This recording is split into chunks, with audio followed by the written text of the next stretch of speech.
Welcome into the program. It is live and it is active. Bloom, you just asked me, how you doing, man? And I said, Yeah. busy, Yeah. because this trade deadline is hot. The NFL, the trade tsunami from March continued here into October. Normally, this day doesn't mean a whole lot in the NFL. Today, Bloom, it felt a lot different. And it continues to be more important every year. I know that some like to say, oh, the NFL is not fantasy football. Well, it kind of is, in that you can see teams, the wheels are turning the same way ours would. Well, I'm not going to be able to compete this year. I have some pieces that can help somebody else. They aren't of use of me into the future. What can I get for them? And this isn't just, and also we see we talk about in the draft, NFL teams can't lie during the draft. They can't lie during the trade deadline either. Not just about how they feel about the players or how they value the players, but how they look at their current rosters, how they look at their current opportunities or abilities to win, to go to the playoffs, to make a deep run in the playoffs this year. So I think that's also something that we process. In addition to, speaking of, busy day, revamping the waiver wire trade values up and down, upgrades, downgrades, looking at buy low, sell high. Like, just these are the plate tectonics in motion. But I think we should be excited that more NFL GMs are willing to do something, act on their beliefs. And when we add in trades like the Amari Cooper trade, even though there was some talk that might put a kibosh on some trades because everyone's asking for the inflated value, Dallas came up. That did not come to pass, as it was the two biggest trades were absolutely fantasy football centric trades. Why are we getting more trades? Now, we're going to get into the specifics, Bloom, but it's something that I've always asked, especially back in March. Again, you look at the average in the NFL in March was 7 trades. We had over 30. So before we get into the specifics, and we're going to talk about it all, break down both sides, kind of treat it like a game recap, Bloom. Yeah. Like, okay, let's talk about the Packers side, and then let's talk about the Ravens side. So we're going to get to there. We're going to get to that. But before we do, Bloom, as the chat room is firing up, reacting to me and to you, why are we seeing more trades? What is it? Is it the caponomics? The contracts are structured better? Is it that you're saving so much money on rookies and the rookie salary cap? Is it because teams are more open to trying to turn things around quicker? You're not eating a bunch of dead money. Like, why is the NFL kind of turning into the NBA in terms of, well, let's do a salary dump move like Demaryius Thomas or these other moves? Like, why are we seeing more trades? Why all of a sudden, and maybe we got hints last year, but why all of a sudden in the spring and then today are we seeing more trades than ever before? I can only speculate, but I can tell you what I hope it is. And again, I had Warren Sharp on the couch, and all the work he's been doing with tendencies, with teams' abilities to perform better than the norm in certain personnel groupings. They're getting smarter. Maybe it's just that teams are getting smarter, because you mentioned salary considerations, and Warren very intuitively pointed out both of the teams acquiring high-cost wide receivers. What do they have in common? Quarterbacks on rookie contracts. So teams can see when they have a quarterback on a rookie contract, it's time to push those chips in the middle of the table. It's time to make a run. And we even saw Seattle do this to an extent. You have more freedom to put together a dream team, or to say, this is to go shopping and say, this is what we need, or at least this is the closest thing that we can afford to what we need. It sounds like Deshaun Jackson. And we can talk about the trades that weren't made, Cease. Deshaun Jackson, Jenna Lane had a good tweet about how, well, and we could have anticipated this. It's not rational personnel management, but it's rational action whenever somebody is coaching for their job or managing the personnel for their job. No, you're not going to trade Deshaun Jackson because you think that's your only chance to hold on to your job. And this is something where stability helps, where when a front office feels like, and a coaching staff feels like, we're going to be here next year, then they can make trades that are smarter for next year. But when they don't, they have no loyalty to the regime that's coming. They don't want to set up the regime that's coming with a better situation. They want to increase their chances of survival. So we can see reasons that trades aren't made. But I think in those two big trades, it was Houston and Philadelphia. And Howie Roseman, Cease, I'm almost sorry joeing, because we're in stream of consciousness here and reacting really like as we're absorbing these Howie things. effing Roseman. How about that? Yeah, well, he might be alone responsible for a 25% increase in NFL trades. And I don't mean just because of the trades he makes. I mean because it's a copycat league. And look at what the Eagles have done. Like, Doug Peterson going for on 4th down and things like that, where if it works, then other owners are going to say, why aren't we doing that? Why aren't we doing more of that? Why aren't we looking to see what we can do at the trade deadline? And just like in fantasy football, you win some trades, you lose some trades, but you make trades based on your belief about your team's weaknesses, strengths, about player evaluation, and you see how it goes. Instead of the NFL being more conservative and saying, well, if I stick my neck out and do something and it's wrong, then that's harder to defend. If I just do what everybody else does, and I say, well, nobody else was ever trading. Why should I have traded? So I think that the copycat nature of the NFL could be helping because the organizations that are doing it the best way and achieving the best results are more aggressive in a lot of ways, including these trades. I also think in the background seats, we have a lot of things that point back to, the 2015 draft class, 1st round. Yeah, I mean, we got Jameis Winston wasn't traded, but Jameis Winston and that Deshaun Jackson trade is 1 degree separation from that. Marcus Mariota, we can even go down. Dante Fowler traded. Vic Beasley is and going against all conventional wisdom. The 2 best picks of the 1st round of 2015 were running backs. So think about that. Look at me, Bloom. Look at me. I've already got my rally hat on. Like a switch. Like 5 minutes like a switch. Show. When I put my head on, it's like a switch. By the way, you mentioned like being in that window because of a young rookie quarterback. Chiefs, you're doing it wrong. I'm sorry, Kansas City, and I know Chiefs fans don't like me anyway because of a headline years ago, but like, hey, Chiefs fans, you're doing it wrong. Andy Reid came out today, is like, I don't expect any help via the trade. Why not? Yeah. Why you want to go 1 and done in the playoffs again? You want to do that again? You got Pat Mahomes. The hell are you doing? Make a run. Your defense is terrible. Okay, I know they're the shutdown Case Keenum. Who gives a crap? I almost did a sorry Joe there myself, Bloom. But like seriously, if you're a Kansas City fan right now, after watching what the Rams have done, after watching what the Texans have done, after watching what the Eagles have done today on the trade deadline, if you're a Chiefs fan, you should be pissed off. Yeah, Clinton Dix might have helped with the Eric Berry's injury. Ron Parker's been all right, but they've been playing a lot of Jordan Lucas and Eric Murray back there, so that's something to think about. At least we can give the Chiefs credit for putting all that money on the table for Sammy Watkins. And also, all on the subject of the Cal Clinton Dix deal, I can't really fault the Packers too much for it because whether they win or lose, go to the playoffs, make it far in the playoffs, isn't going to be based on Clinton Dix. It's going to be based on Aaron Rodgers. And how far the Chiefs go in the playoffs will be based on Patrick Mahomes. But you're right. That trade, if we had been talking about instead of Washington, the rich get richer on their defense, getting Clinton Dix. Right. If we'd been talking about Kansas City, we would say, woo. So, yeah, something to think about. Something to think about. Let's jump into these deals. And we're going to do the skill position players. Obviously, it's a fantasy football angle. Bloom, if you want to bring up some of the defensive ones, that's fine. But when I look at this and I look at Green Bay trading away Ty Montgomery to the Baltimore Ravens, let's start with the Ravens side of things. So again, kind of treating it like a game recap, Bloom, that we do on the show every single week. But looking at the Ravens side, the move for Ty Montgomery for a late round pick. Do you like this move? Obviously, people holding on to Buck Allen, you're not going to like that. How does this impact Alex Collins? The Ravens side of the Ty Montgomery trade. Yeah, and before I jump in, I want to say Bobby Smith, Smitty Monster on Twitter, gives an answer that might be direct and sort of mundane. Not that it's not a really good answer. That maybe there are more trades because a few years ago the league moved the trade deadline back, and more teams know that they're out of it and more willing to deal.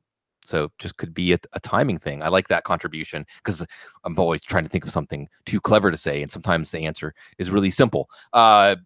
Simple answer here on the Ravens side, right? Ravens first. Mm-hmm. Well, they went out and they got Danny Woodhead last year, and Woodhead got banged up, but when they got Woodhead back, they reintegrated him into the offense. We can see whether it's Michael Crabtree and Willie Snead or the 4 tight ends, Buck Allen.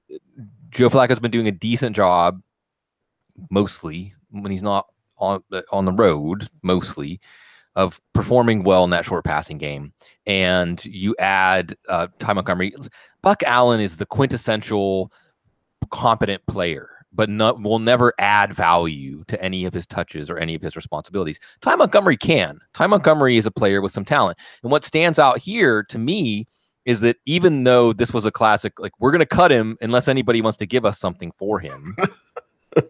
I mean, and he's not a Josh Gordon level talent, but that somebody would give something for him. And so I don't think there's any value here for Ty Montgomery. I think whatever little value Buck Allen was holding on to has evaporated. And I'm not worried about Alex Collins. Alex Collins basically performed the same with or without Danny Woodhead last year. I think there's room for Ty Montgomery to have a role in this offense without it affecting the bottom line for Alex Collins. And on the couch this week, Warren Sharp talked about how the Baltimore schedule against the run may also benefit Alex Collins. So check that out. Yeah, teasing that will be released later today on the couch with Sigmund Bloom. Warren Sharp is guest this week. As a matter of fact, Bloom, here you go. Right here on my nice. my studio desk, Warren Sharp's 2018 football preview. So make sure to stay tuned for that. Packers side, he only had like 41 touches? Math is difficult for me, Bloom. So the Packers side of things, does this really change anything for Aaron Jones or Jamal Williams at all without Ty Montgomery in that backfield? Well, I mean, it can't hurt the case for Aaron Jones just because a few snaps, it's all very thin margins in fantasy football. So if they're just a few more snaps and even they get divided equally between Jamal Williams and Aaron Jones, or it just changes the game planning because that Ty Montgomery element is not there to be mixed in. So you look at what you have now and you say, well, how are we going to game plan our offense? Perhaps with Clinton-Dix gone and the potential of more vulnerability on the passing defense side, you want game scripts where you shorten the game a little bit and you try to establish the run. You try to chew up the clock. It can't hurt Aaron Jones. It at least helps Jamal Williams as a clear handcuff to Aaron Jones at this point.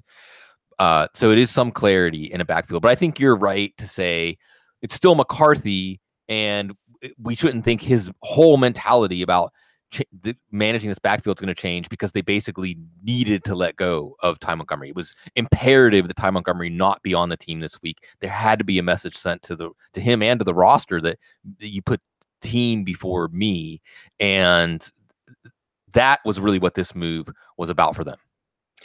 Golden Tate is headed to Philly. Golden Tate was acquired by the Philadelphia Eagles in a trade with the Lions in exchange for a third-round draft pick. So let's talk the Eagles side, Bloom. Again, we'll get to the Lions side in a little bit, but the Eagles side of this deal for Golden Tate there. Now they run after the catch specialist, and now you don't need to rely on Nelson Aguilar or Jordan Matthews anymore. If you're Carson Wentz, you've got to be smiling with this type of weapon added to your offense. What kind of a bump boost we get for Tate, for Wentz, impact on everybody in Philly's offense. Yeah, and again, chatting with Warren Sharp on the couch about this week, I think he hit the nail on the head that this signals Philly becoming a strong pass-heavy team.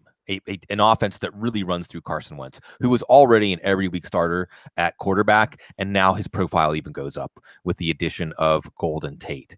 It's a massive upgrade, and obviously the biggest loser is Nelson Aguilar, because Tate and Aguilar's skill sets overlap to the point where in some ways you might see this as a small comment on Aguilar and what value he hasn't been adding. And Aguilar will still get some snaps and some targets and some occasional big plays, and there might be a few weeks that he's fantasy relevant, but it's going to be impossible to forecast.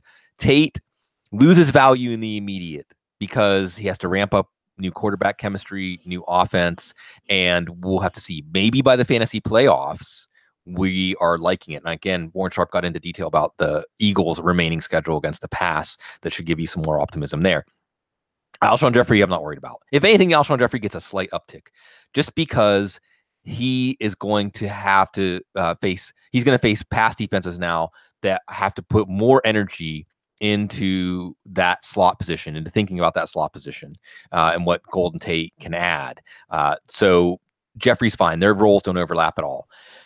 I wonder about Zach Ertz. I think it was James Coe pointed out that between Ertz and Tate, one of them had 70% of his catches between the numbers, the other had 75% of his catches between the numbers. And just from a tactical standpoint, Ertz is the high percentage safe target in this offense, and that's what Golden Tate is. And dare I say, Tate's going to add more run after catch than Ertz. Ertz is good at getting open. Ertz is good ball skills, good at working the zone, good at shaking man coverage and things like that. But Ertz is never going to add anything after the catch the same way that Tate will. So it just seems to me that there's more formidable competition in the high percentage targets and in the middle of the field for Zach Ertz. But I think that the main thing we see here and that we look forward to every year is that the Eagles are never going to sit pat. And we see how trades that I thought it was going to be Devontae Parker, but you knew that, like, again, the way we manage our fantasy football teams, you may be wrong. You may look back and it's only an 8-game rental of Golden Tate and in the playoffs, maybe. He's going to be a free agent next year for a 3rd-round pick. However, it's about now. It's about winning the championship. And I like seeing a team not just being satisfied with where they're at. Howie Roseman, again, I think is influencing the other 31 GMs by the way he's going about his business. Howie effing Roseman. That's what we're calling him on this show. Thank you, Howie, for all that you do. And with Ertz, here's the thing. Even if it does ding him, and Wentz loves him, so I'm not as concerned, Bloom. I'd actually be really excited if Goddard, yes, whatever the hell, was just there. Because if you think about great slot receivers coupled with tight ends, I think immediately like Edelman, Gronk. But then I don't think of Ertz used down the seam. He's not a seam ripper the way that Gronk can be a seam ripper. So if it was Goddard, whatever, instead, somebody tell me how to pronounce it. Dallas. It's name. Dallas. Dallas. If it was Dallas, sounds like a porn star. If it was Dallas, then down the slot, the seam ripper. There's your Dallas seam ripper. That would be more exciting to me. And by the way, Ertz, even with this concern, is still a tight end one because tight end's absolutely brutal this year. He just might not be the tight end. Right. So. And look, just as a quick aside, Ertz's numbers, a la Michael Thomas, the Saints and Alvin Kamara. Everyone just takes this as a given with Alvin Kamara, but they aren't factoring in with Thomas because Mark Ingram doesn't play wide receiver. But the blueprint of the offense changed when Mark Ingram came back, when the defense got better, and we know that Thomas and Kamara's ceiling goes down because of that. Likewise, when Carson Wentz first came back, when Alshon Jeffrey wasn't out there, when Wentz wasn't that comfortable, he loves Ertz as a target, and he relied more on Ertz. Now you have Jeffrey, Jeffrey looking better than he did last year, playing hurt, of course, but Jeffrey looks great. You had Golden Tate, Dallas Goedert, who's still going to mix in some. It's just hard to see Ertz achieving that level he had established in the first 3-4 games of the season. Let's talk about the Lions side of this, and it's something we had hinted around, and I think you were even hinting with it on Twitter, Bloom, before the trade deadline, like, oh, don't worry about your Kenny Golladay stock, fantasy GMs. It's more than fine now. TJ Jones steps into the slot receiver role. Marvin Jones Jr. restructures his contract, freeing up some money for the Lions, but the Lions make this move because Golden Tate wasn't in their long-term plans. What are the fantasy impacts for MJJ, for Kenny Golladay, and TJ Jones now? Yeah, and then this is a regime, unlike Tampa, Bob Quinn and Matt Patricia, the New England duo, that they do feel secure with their future. So maybe they could say, is there a game that we are going to win that we'll lose because we don't have Golden Tate? Maybe. Someone put out there, and I think it's a fair question to ask, if they had beaten Seattle, would they have made this trade? If they had beaten Dallas earlier this year.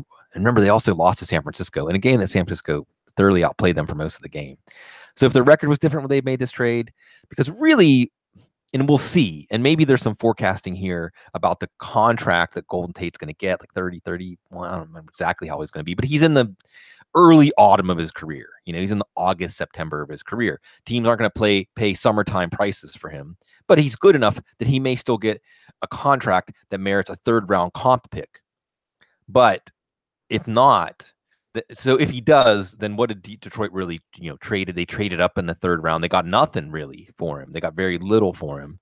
But if Tate's contract isn't that lucrative, then maybe it's a 4th-round comp or a 5th-round comp. And this trade looks a little bit better for them because you would expect Philadelphia's 3rd-round pick is going to be in the second half of the 3rd round. So that signals to me that we'd rather get something more than 0, even if that's a small something, which is waving the white flag a little on this season, which Detroit fans are like, we've been waving the white flag for years. Please stop, make it stop. But on the fantasy side of things, Matthew Stafford takes a big hit here. I mean, how do you defend, and we're going to talk about a similar picture in Denver with a much lesser quarterback. How do you defend these 3 wide receivers? Well, now you don't have to think about that. And you also have 2 receivers that are similar, although most teams don't have two outside corners that can cover Galladay and Jones. Jones and Galladay are big winners. Probably not as big as Cortland Sutton, but big winners nonetheless. Really what you have is maybe taking some of those floor games out of the picture. The ceiling games were still there for both of them, but with those targets, where are the targets that Tate vacates going to go? Well, if they can have their way to the running game, not targets, carries, just a more run-heavy offense, but aspirations, that's great. We'll see what they're actually going to be able to do. Maybe some of those targets, maybe Michael Roberts, I think definitely Michael Roberts. He's already a red zone. He's already a touchdown hog. And now when you talk about security blanket, if you eliminate Tate, that immediately says to me, Michael Roberts. Scott in the chat room is also saying like more Roberts. Yeah. And he's got the ability. I hope his knee is okay, staying healthy. And TJ Jones will take up some of the slack in the slot. But it's a downgrade for Stafford. And now, even if you absorb a 3 for 40 or a 2 for 30 from Galladay or Jones, you know that it's not just based on the structure of the offense. It might just be a good matchup or a bad day. And then we really will get some clarity. What's fascinating about this one, Cease, is teams that use their top corner to shadow a wide receiver. So, we got Xavier Rhodes. I don't know if he's healthy this week against Detroit. Carolina's coming up with James Bradbury. Marcus Peters isn't really a top corner. So I guess Arizona, LA doesn't count. Arizona, week 14, Patrick Peterson, Tre'Davious White, week 15, Buffalo, and then healthier Xavier Rhodes in week 16. So we're going to be watching. And it's interesting because on one hand, the respect of the defensive coordinator to say, we're worried more about Kenny Galladay's size and athleticism, or we're worried more about Marvin Jones' route running and game in the air. That respect actually could hamper their fantasy prospects and help the other. So really what you prefer if you have Jones or Galladay is the defensive coordinators will look at them and say, I'd rather the other guy beat me. I mean, I'd rather take out the other guy. And if it's Galladay going to beat us, Galladay is going to beat us. Or if Jones is going to beat us, Jones is going to beat us. It's going to be fascinating to watch. And I'll just throw out, and Theo Riddick is banged up. But if Theo Riddick is healthy, he also makes sense as another one to get those high percentage targets. He can run routes out of the slot. He can add value after the catch. He's not Golden Tate. We're getting to a lot. There's a lot of golden domers in this passing game, right? Isn't TJ Jones a golden domer too? Yeah. Yeah, it's just that proximity to Detroit, I guess, although they're a little bit closer to Chicago. Anyway, Theo Riddick, we may be talking about him on a future waiver wire podcast. Geography with Sigmund Bloom. By the way, Bloom, I hate to call you out, brother, because we're hot. We're hot. We're heavy in this. I think you burped into your microphone. Like you a little gassy? Everything okay there?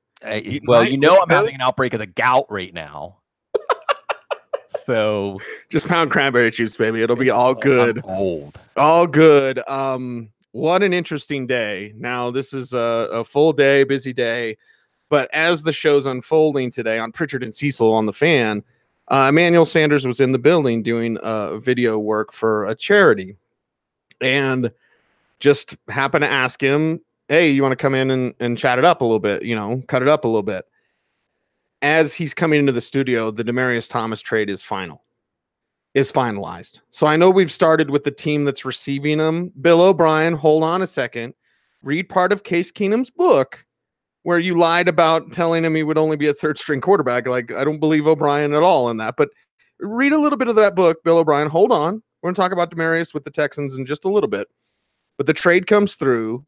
It is a 4th round pick for Demaryius and a 7th. And I think the Broncos also get another 7th. Anyway, Emmanuel Sanders sitting down with me. You can see it. It's even on NFL Live. It's on SportsCenter. Watch the video of Emmanuel Sanders sitting down with me in the Fan Studios and Mike Pritchard and discussing how things are different. Sanders is ready to be the number 1 receiver. Let's talk about the Broncos side of this, Bloom. This obviously means more Cortland Sutton. Sutton is prepared to be the number 1. And I talk to Cortland as much as I can. He's like one of the good guys on the team, really well-grounded. And I don't want to say that there was a frustration from Cortland, like he was complaining about his role or anything, but he was just chomping at the bit. He was like a race car in the red. He was ready to go. He was ready to do more. And you see him out there run blocking his ass off. Now, fantasy-wise, you're not going to get points for that, but just watch Cortland Sutton as a run blocker. He's devastating. He blots guys out. And oh yeah, in the red zone, jump passes. He has a catch radius the size of a 2-car garage door. It's huge. this guy can make plays. Now he's going to be asked to be that large role. Sanders is still the one playing like a young man. By the way, I asked him about his shoulder today because he was beat up in that Chiefs game, said he feels fine, feels great, ready to go. Looking at the Texans, who they play on Sunday, and Demaryius Thomas will be on that. So again, Texans side in a little bit. Yeah. But let's look at this effect now. Demaryius Thomas, who's been a pro's pro, if I may, Bloom, just a quick aside. Yeah. I've known Demaryius since he was drafted there. I was in New York City in Radio City Music Hall when he was drafted. Boos rained down because people wanted Des Bryant.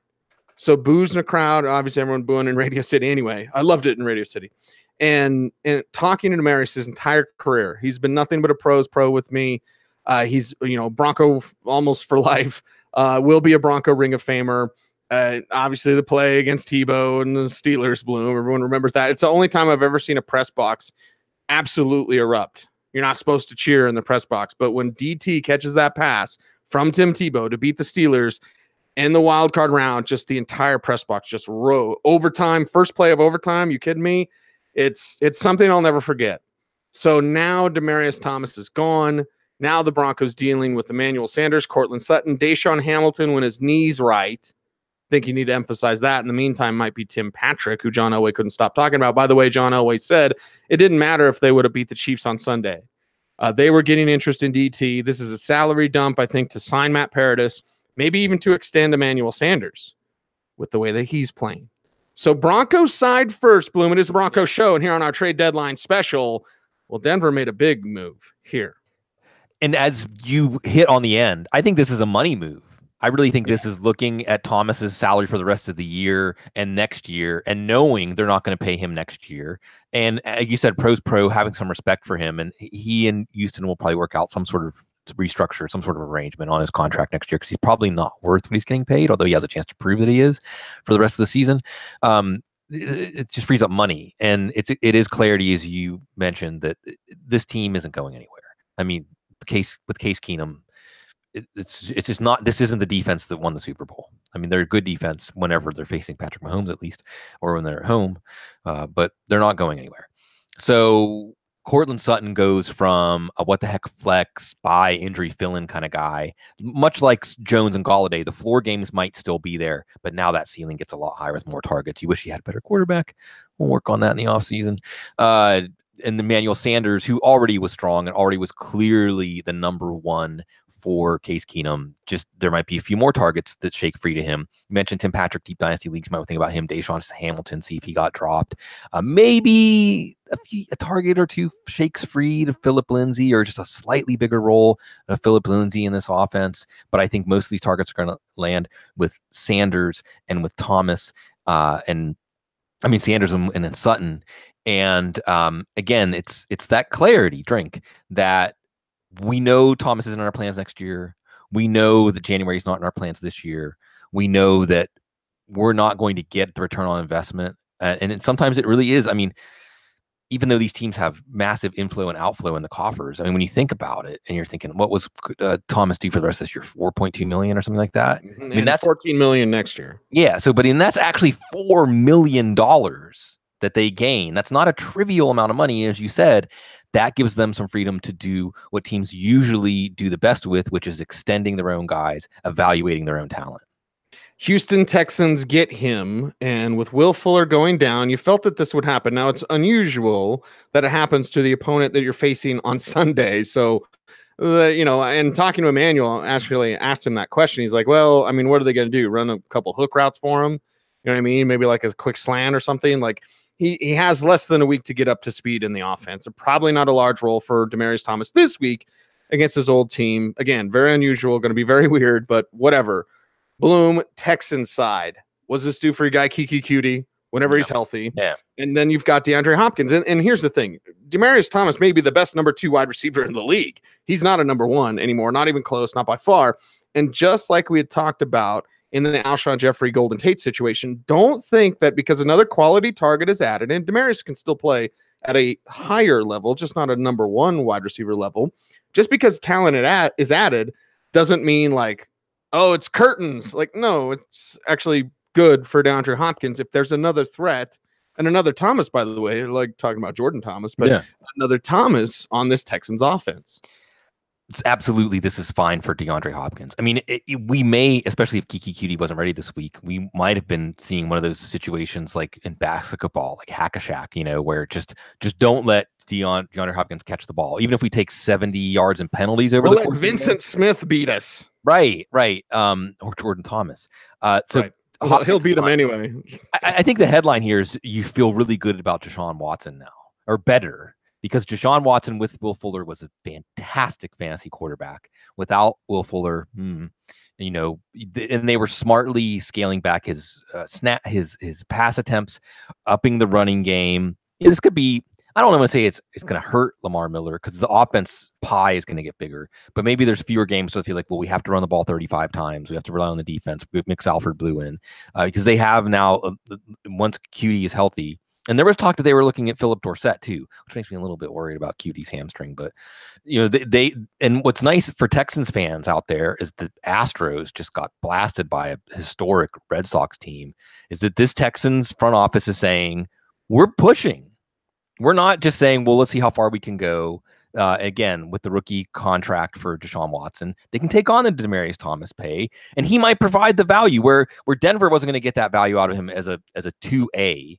And I'm going to toss it back to you to comment on some of this stuff.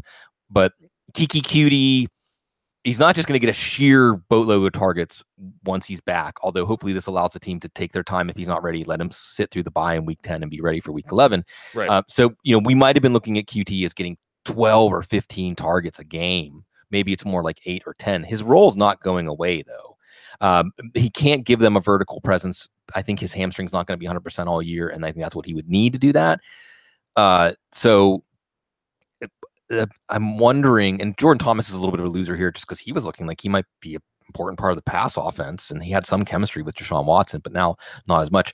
I think Demaryius Thomas gets an upgrade, a pretty significant upgrade. I mean, if you're just strictly saying if his role or his slice of the passing pie is roughly the same size, but it's Deshaun Watson targets instead of Case Keenum targets. Well, and that's the difference, Bloom. Like, that's why it is an upgrade. It is because we're talking about pass placement.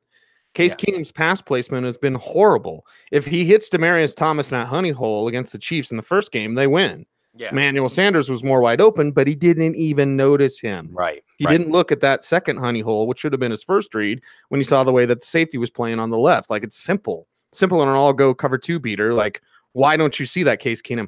Deshaun Watson will see it and have better pass placement to maximize run after the catchability. And that's where Thomas can still shine. Yes. That's what I was going to really toss it to you on the note of is, I mean, the last few years you were doing a fantastic job giving us updates about how Thomas is in pain. Thomas's range of motion is limited. He's not the Bebe that we had seen.